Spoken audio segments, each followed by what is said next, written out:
রাজধানীতে কোরবানির বর্জ্য ব্যবস্থাপনা পর্যবেক্ষণ করেছেন প্রধানমন্ত্রী তারেক রহমান।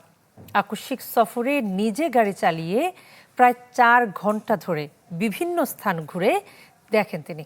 এ সময় দায়িত্বে অবহেলা এবং গাফিলতির জন্য স্থানীয় সরকার প্রতিমন্ত্রীকে ঢাকা উত্তর এবং দক্ষিণ সিটির 2 আঞ্চলিক নির্বাহী কর্মকর্তাকে বরখাস্তের নির্দেশ দেন সরকার প্রধান। পরে তা কার্যকর করা হয়।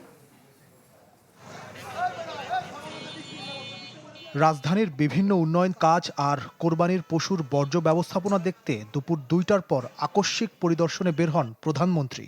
বেলা 2টা থেকে সন্ধ্যা 6টা পর্যন্ত Hatirpool, Elephant Road, Green Road, Farmgate ও কারওয়ান বাজার এলাকা পরিদর্শন করেন সরকার প্রধান।